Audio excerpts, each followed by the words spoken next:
Bismillahirrahmanirrahim. Assalamualaikum warahmatullahi wabarakatuh. Selamat pagi anak-anakku, bagaimana kabarnya? Semoga semua dalam keadaan baik-baik ya. Ya, berjumpa lagi dengan saya Ibu Anastia di mata pelajaran IPS.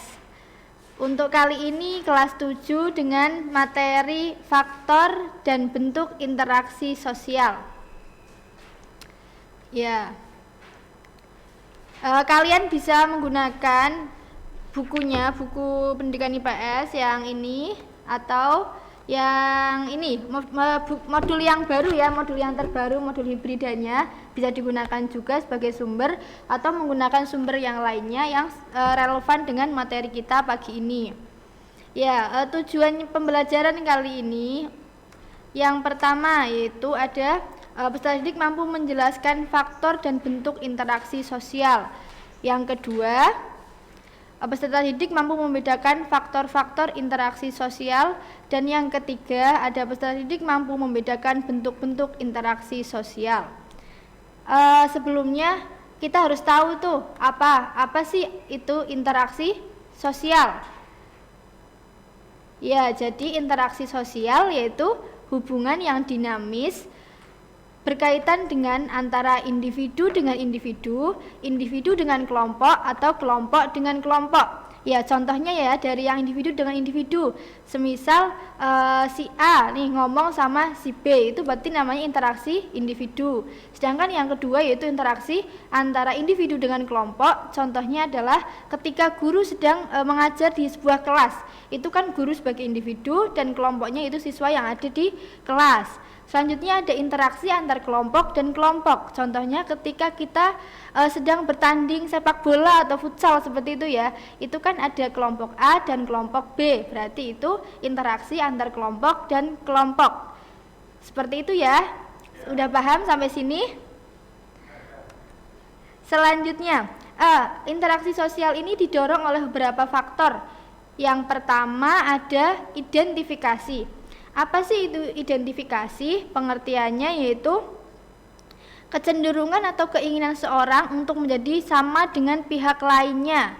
Itu ya. Jadi seseorang tuh menginginkan dianya tuh sama atau persis dengan orang yang lainnya gitu. Terus yang keduanya ada imitasi atau proses meniru orang lain atau kelompok secara berlebihan. Jadi kalau tadi identifikasi itu belum berlebihan gitu ya menirunya, tapi kalau imitasi itu udah dengan berlebihan. Semisalnya si A ngefans gitu ya, ngefans sama atlet bola yang rambutnya tuh diwarnai atau rambutnya potongannya gimana gitu, sampai rambutnya sampai cara pakaiannya itu pun ditiru oleh si A itu karena dia pengen banget seperti atlet yang diidolakan itu gitu ya.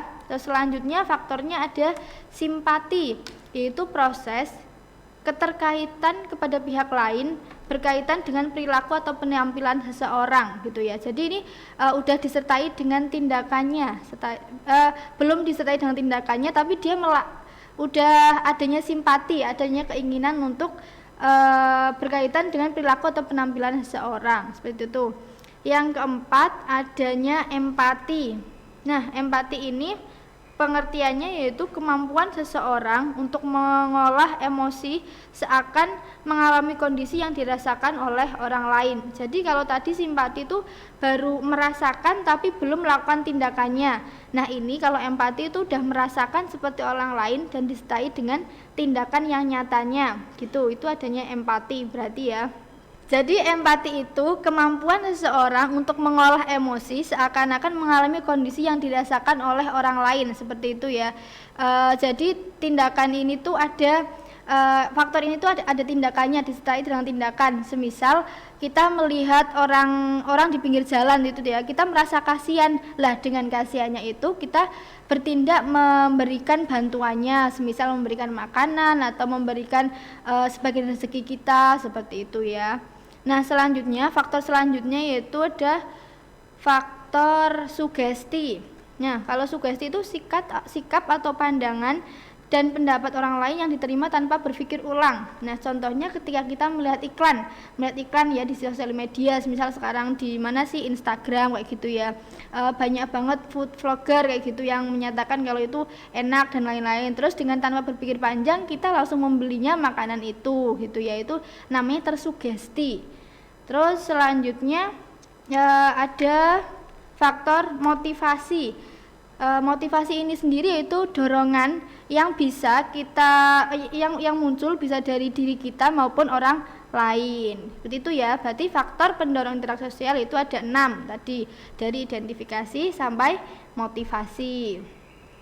Terus selanjutnya bentuk-bentuk interaksi sosial, yaitu yang pertama ada proses asosiatif.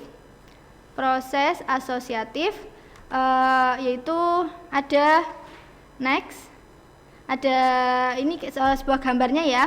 Gambarnya itu ada contohnya lagi kerja bakti di rumah gitu. Terus yang keduanya ada proses disosiatif. Jadi ketika kita melihat ini dua gambar ini kan udah sangat berbeda ya.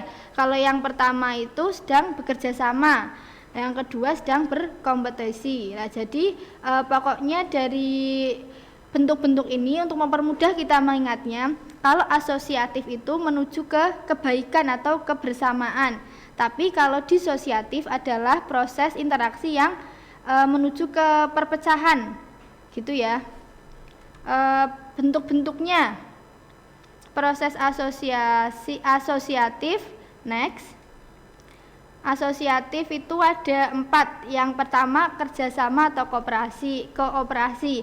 Jadi kerjasama ya contohnya kita itu ya tadi ya seperti gambar di awal, itu ada kerjasama antara keluarga untuk membersihkan lingkungannya seperti itu. Terus selanjutnya ada akomodasi. Akomodasi yaitu sebuah usaha untuk mengurangi pro dan kontra atau pertikaian sehingga adanya kesesuaian antara orang-orang yang melakukan akomodasi tersebut gitu.